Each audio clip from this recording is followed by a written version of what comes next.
Afternoon. Welcome to the President's Live Briefing. We have about 130 people who have registered to join us this afternoon. And just as a reminder, if you have questions for our distinguished panelists, please put them in the Q&A box. And with that, I will turn it over to Dr. Lemons. Thank you, Joshunda. Good afternoon. Welcome to this live briefing. Happy to have once again Provost Nwosu and Vice President Rotolo joining us. I wanted to start out with a few comments about something that happened at the end of September. You probably took note of the fact that Donald Trump signed an executive order that had to do with mainly targeted at training in diversity and inclusion that was happening in federal agencies, but also has implications for any agency or entity receiving federal funding. And if you've read that at all, you probably found it quite alarming. I certainly did, particularly the preamble to that, which seems to challenge a lot of the work that is going on in many areas around raising awareness and addressing issues of equity and inclusion. And it raises also issues, I think, potentially, even though this is really focused on training, but it seemed to also raise issues around academic freedom. And then I noticed early in the week that the University of Iowa decided to halt all of their diversity, equity, and inclusion training because they were concerned about how what they were doing might jeopardize their federal funding. So this obviously is concerning, and it is an indication when we have the University of Iowa responding this way that this is really perceived as a threat, and it's something that we probably all are going to be learning more about and having to respond to in some way. But we don't really know yet. We're still studying it, and I'm only raising it just because I think I want us all to be aware of it. But there's no action really that we're going to take at this moment. It's something that is being discussed also at the level of the chancellor and the other college presidents. And the central administration is looking over this carefully, the general counsel, and we will be getting some guidance at some point from the central administration and the chancellor about how we're going to respond to this executive order and if there is any change that we'll be making. So I'm only raising it as an issue. I think we will wait and see what happens. Obviously, there's an awful lot in flux at this very moment, and lots to be determined about what this really means. I wanted to move on to the budget and a little bit of update on the budget, which I gave to the Senate yesterday. I'm sure a number of you were in that meeting as well, but I'll repeat a bit of it. We did receive a budget allocation that now is a 7-month budget, takes us from July 1 through the winter session. And that budget is very preliminary because it is really based still on no knowledge of what state will do and what the federal government will do with the stimulus package. And so it is an overall 20% reduction in the CUNY budget. And we have, as you may recall, we had in the summer already been planning for some reduction in the budget up to 20%. And now that we have received this budget, we'll be going back to the drawing boards and seeing where that puts us. It will likely mean that there are other things that we will need to consider, but at this point, we're just at the beginning of analyzing it. And so there'll be more as we come to understand better now what this means for planning at least through the winter session. You'll hear about it in these briefings or in other meetings that we have. The college remains open as it has been all the way from March 12th. And I wanted to report just briefly on what has happened with some of the new developments. The main one has been the app, Everbridge, that is the screening app that is used before anyone comes to campus. That has been downloaded, I think, at this point by about 45,000 individuals around the university. It's being used, I think it's been used about something like a little under 30,000 times around the university at the 25 different locations. By and large, it seems that has worked out pretty well.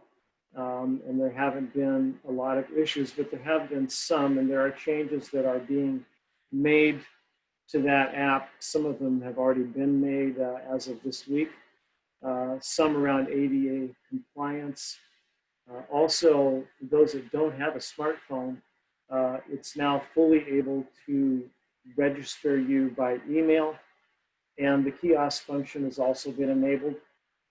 So that's something that can be set up on campuses for entry at the point of entry. Tomorrow, there will also be a change, which you'll want to take note of if you've been using this.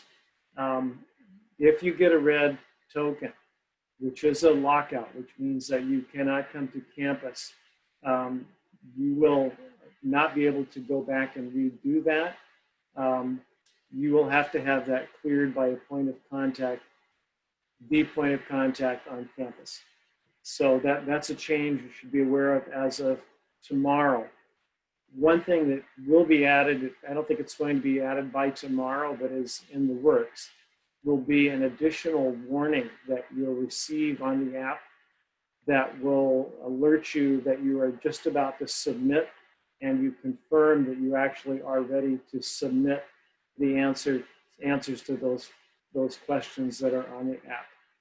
So there's been a lot of feedback around the use of the app, and the company that the university is working with has been very responsive in making changes. So overall, we're pretty happy with the way this is working, and we'll continue to improve it to make it work better for us. There are some other things I won't get into that we're working on as well that will integrate better probably with our campus functions also, just to make everything work more smoothly. I want to mention again, as I have every one of these sessions the last while, that the census is still ongoing. And again, ask for your help in encouraging everyone to complete that census. The Bronx is around a little over 60% reporting at this point by estimate. And that's better than the overall city average, but it's much lower than it really needs to be. So that is something that, any way that you can influence others to complete that, please do. The other thing, of course, voting is already beginning nationally in the November 3rd election.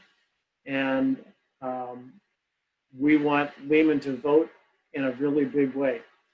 It's very important. And again, any way that you can use your influence to encourage voting by our students, by faculty and staff, please do it. It's extremely important, particularly in this year. So with that, I would like to turn to Provost Nwosu for any updates that he would like to give us. Thank you, President Lemons, and good afternoon, everyone. Let me begin by simply saying that this is the 7th week of the semester. Who knows that we would be moving this fast? And we have continued to offer instruction and support services mostly virtually to all of our students, both those who are on credit and non-credit bearing classes. And I want to thank, again, our faculty and our staff for the work you continue to do in this regard. As everyone knows, planning for spring 21 has already commenced, and instruction and support services, as the president and I have reminded the campus community, will be delivered virtually, similar to what we have this semester. The picture is still unclear about when this virus that we are all experiencing will begin to disappear. I do know that on Monday this week, the New York State Department of Education did approve extension that it had granted all of the colleges and universities in the state for distance education to continue that process, that protocol through the end of spring 2021.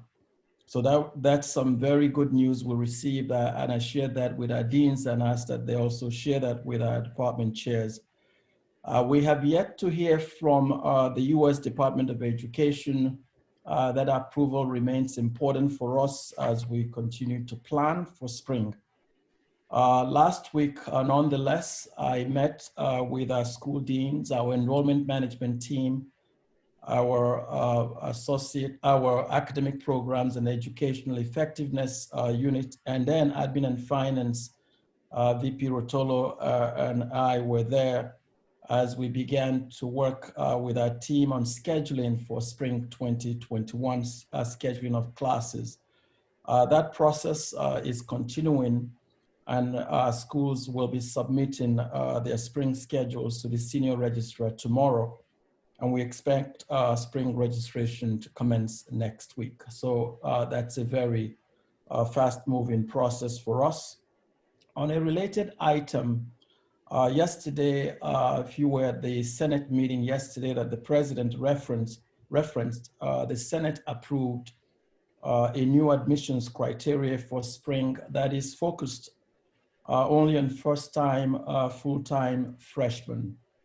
As you probably know, because of the COVID pandemic, the agencies that administer these two exams, the SAT exam and the ACT exams, have not been able to administer these exams.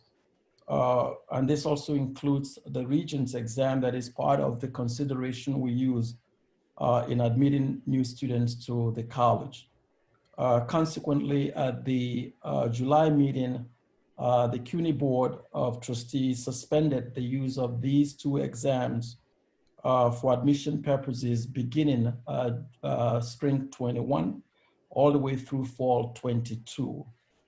I do want to thank Professor Sandra Carpenter, who is chair of our Academic Standards Evaluation and Admissions Committee, the CASE Committee, and Professor Kevin Saylor, the chair of our psychology department as well. Both of them poured through hundreds of files and looked at some 19,000 students' records to develop a draft set of criteria that informed the work of the committee. And the approval that was received at the September 21st meeting of the CASE committee. It was that approval and the series of discussions that followed that led to the presentation that took place yesterday in Senate, and then the Senate's approval that we move forward on those new admissions criteria for spring. I also want to thank Associate Provost Brown, VP Sarmiento, and Director Laurie Austin, both in enrollment management, for helping to coordinate this important work, providing the data files needed to facilitate the analysis. And the new criteria, as you heard at the meeting yesterday, are not significantly different from what we currently have in place for freshman admissions. I have, however, asked the group to begin work on freshman admissions criteria for fall 2021.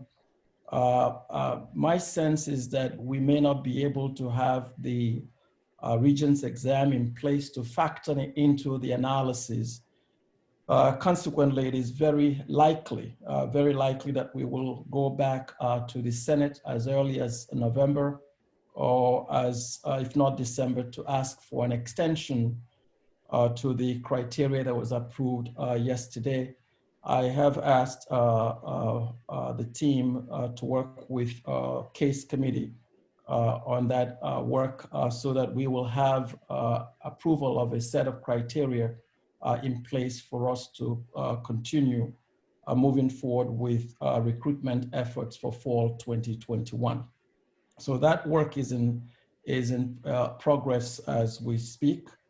There are a number of additional updates I want to provide. On Tuesday, I did announce the appointment of Dr. Jermaine Wright following the president's approval as our new vice president for student affairs effective November 5th. Of course, this is also subject to the approval of the CUNY Board of Trustees. This appointment is interim for the moment because of the budget situation the president mentioned earlier. Dr. Wright comes to us from Southern Connecticut State University. He's a native of the Bronx and is not a stranger to CUNY. Having worked in the central office, we're so delighted to have him join us at the college.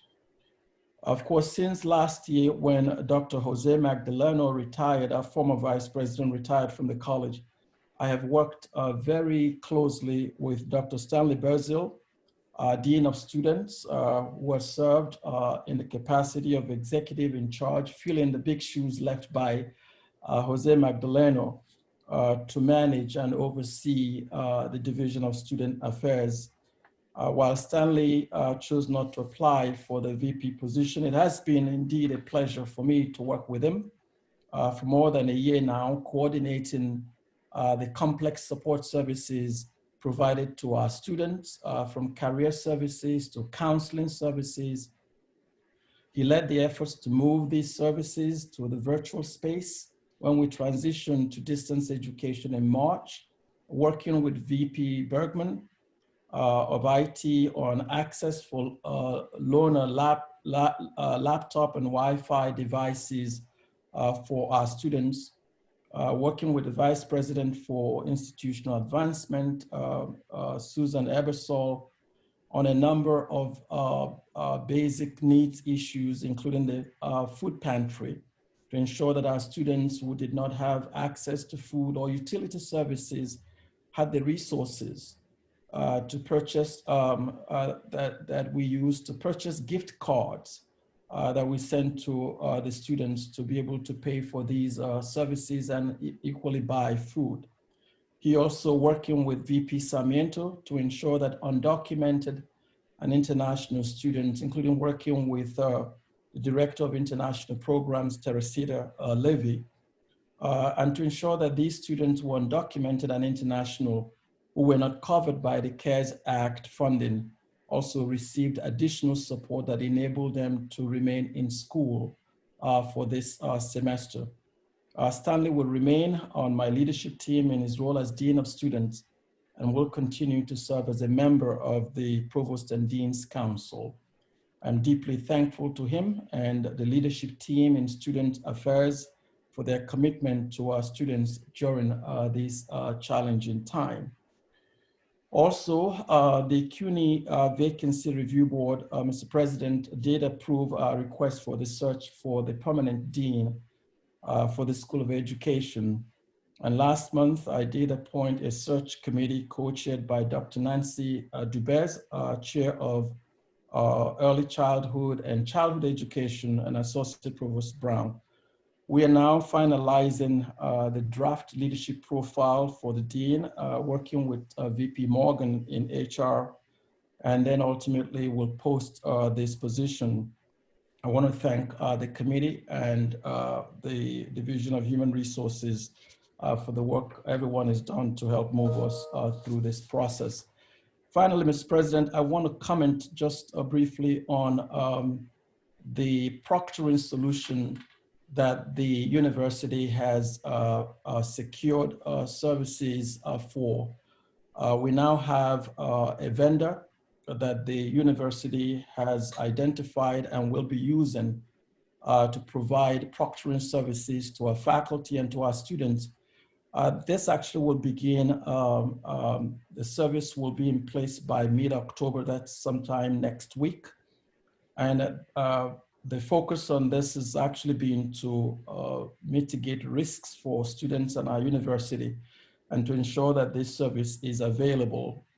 Now, the university has indicated that they don't have licenses. We won't have licenses for all of our courses. And so they have asked us to identify a campus rep, and we're working on this. That would help to work very closely with faculty and identify those courses and classes that would particularly be utilizing online proctoring service. One thing I want to caution is folks about is really the legal guidance that we have received from CUNY around this. And I shared the memo from EVC Cruz on this with our deans and asked that they share also with our department chairs. It's important to note that the online proctoring tool may only be required if the course description or course syllabus noted that they might be used. And so students have to be the ones to be able to make that informed decision regarding the use of this particular the proctoring service. And typically, if there's any question or concern, our campus rep, once we identify that individual, I'll be able to provide the name to our deans and chairs, but the campus rep should be able to provide some additional general answers to or guidance as to those questions. The general counsel will also be available, Bridget Barbera, to provide assistance or answer questions that faculty may have. And so in some instances where you're in doubt, please reach out to her and she will be in a position to provide support. The central office is also working on a frequently asked questions document, and that information, as soon as we have it, we will be able to share that with our deans, and then of course that will go to our chairs and our faculty. And so more information will be forthcoming, and as they come, we will be able to engage you in that. Mr. President, this concludes my update. Thank you, Provost Nwosu. That's a lot of really great information. I'd now like to turn to Vice President Rotolo for any updates that she has for us. Thank you, President Lemons. Since the President already updated on the budget and where we're at so far, and we're continuing to complete our analysis of that, I'm not going to go over it again. What I thought I would do is kind of give everyone a little overview of what's going on campus. I'm there every week, and I'm amazed as I walk on to see the progress in the projects that are in construction. So you'll find when you get on campus, or when we finally get back to campus, that there's been a lot of changes, and I'll go into some of them. But first I'll start with access to campus continues to be by appointment, scheduled in advance. And everyone should know the process for that. Everyone's been following the process, so I'll say thank you very much to everyone. Everyone's been extremely cooperative and accommodating in the added level or layers of things that we must do. Everyone's been using the screening app. It's been going really, really well.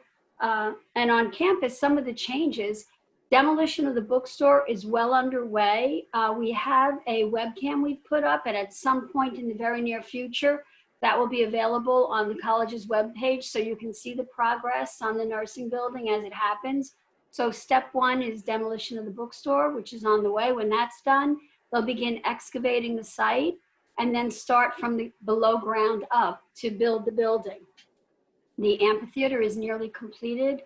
The library work on the concourse level is nearly completed. And there's been major work done at the front plaza of the music building, which is nearing completion as well. In addition, there'll be a number of projects starting up. I don't have dates yet for those, but as I do get them, I will pass them on to everyone. The one that will be starting is the campus side, which is the east side of the Schuster Fine Arts link. That ramp replacement is going to begin shortly. But you know, Well, the other thing I did want to say is autumn has definitely arrived to the Lehman campus. The leaves are changing colors, the leaves are falling down, and it's really beautiful, but it's very, very sad. And I've had this conversation with other members of my team who've also been on campus because it's beautiful, but it's lifeless. It's missing everybody. It's missing us. It's missing you. It's missing the students. And I have to tell you, the squirrels, I've never seen them this skinny this time of the year. So they're really missing you all. And that concludes my report for today, Dr. Lemons. Thank you, Vice President Rotolo. Not surprising, you and your team are doing a lot, as usual. So it's great to hear all about that. So I'm watching the Q&A box and I'm not seeing anything in the Q&A box. I think we must have exhausted you with information.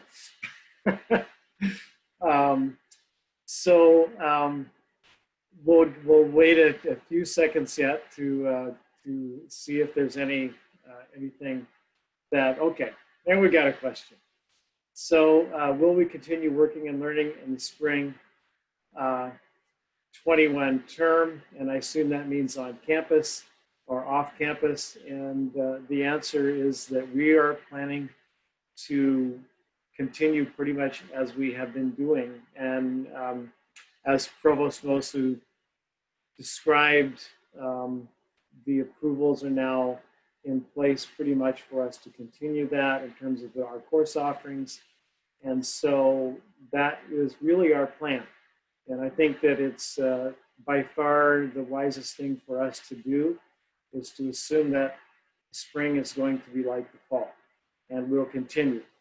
One of the really remarkable statistics that I learned this week is that as we're reporting to the governor's office every afternoon, any COVID cases, any positive COVID tests on our campuses in all of CUNY, which really encompasses, when you include students and staff, well over 300,000 individuals. In all of CUNY, there have only been 15 positive COVID cases since August.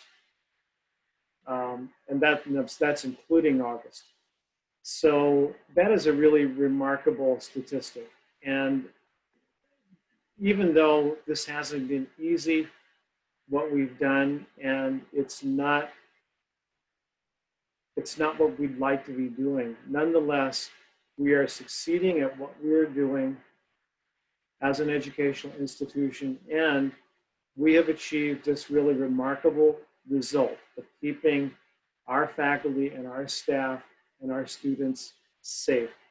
And I think I feel great about that. I think Vice President Rotolo, who's had a huge hand in this, should feel great, and her team and everybody else who's been involved in this.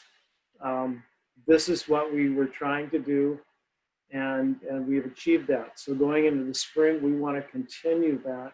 We don't want to put anyone at risk. And it's clear from the data that we're getting that what we're doing is working the way we hoped it would. So I want to thank everyone on the campus for helping with that, because that does require everybody's participation and everyone's going along with the way that we need to do things to stay safe. So thank you. If Biden gets elected in November, how might that impact the budget negotiations? Or is this too speculative? Well, it is speculative, that's for sure.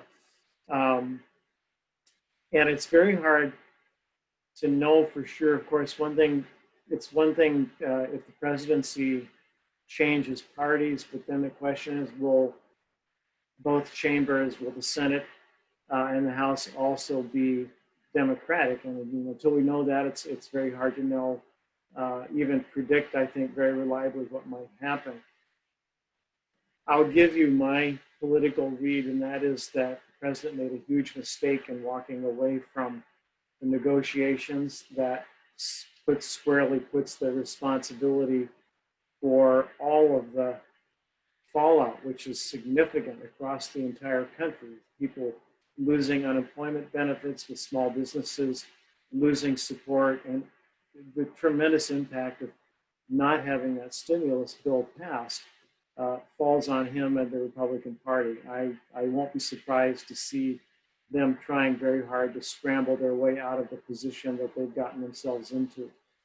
But at this point, it's really not in the Democratic Party's interest to help them out, which again means that it stays very tough. So what will happen later, we don't know. But we certainly hope that there'll be some movement, whether it happens before or after the election, that will get that stimulus package approved. Because no matter how much is in there, it's going to help. And it'll filter down to us. So another question here, are faculty in a position to require or expect students to be virtually live during synchronous Zoom sessions for the purposes of engagement and active participation? That's certainly a salient question. Provost Nwosu, do you want to respond to that? Yes, Mr. President. What I would really simply say about this, and that's an excellent question, is to understand that when we talk about synchronous learning, we are essentially talking about learning that occurs in particular schedules and set times. And the way that I generally look at this as a faculty member is to ask, what exactly, if this were in-person experience, what are the expectations I would have for my students in the class? That, of course, requires them to be present in the class. So because we are in this mode of learning, does not change those expectations. And I'll encourage faculty to be very clear with students about what those expectations are. And therefore, once you're clear about those expectations, it requires them to be there to participate and engage in the class experience.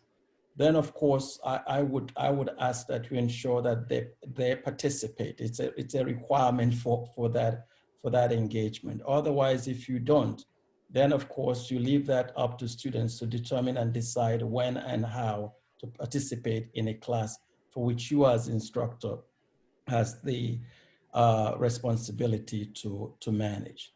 And so, yes, set clear expectations and then require students to meet those expectations, mindful that, as I've said before in the past, there are a number of circumstances that occur, and keep in mind they need to be flexible in that regard.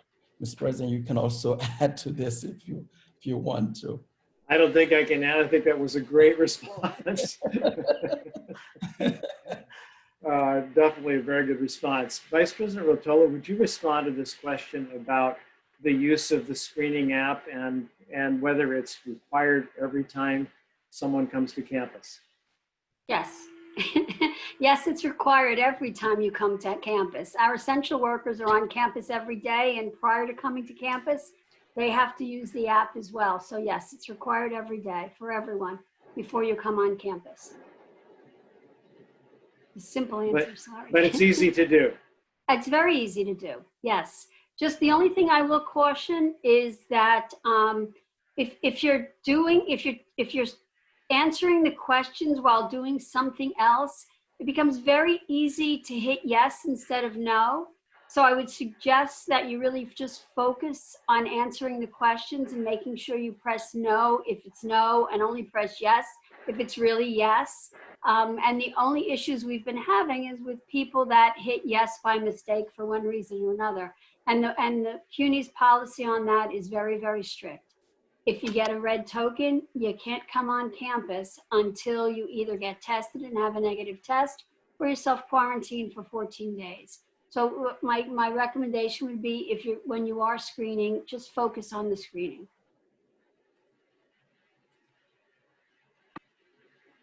Don't do it as you're running to catch your transportation.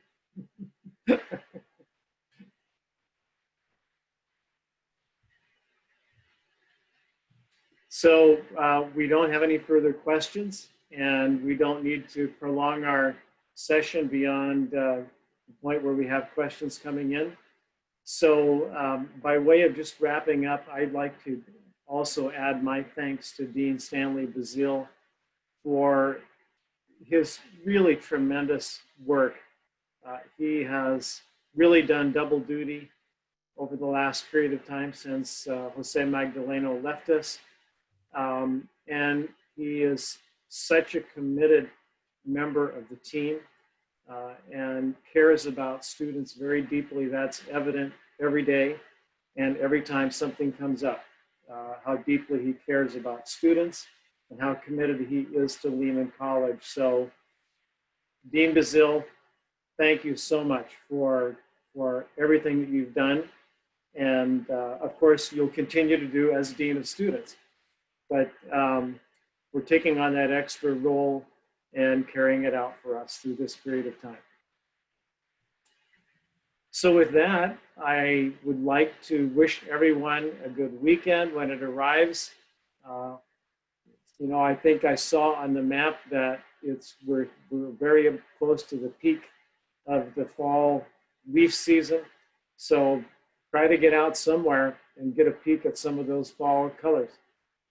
And we will see you at the next briefing or another meeting.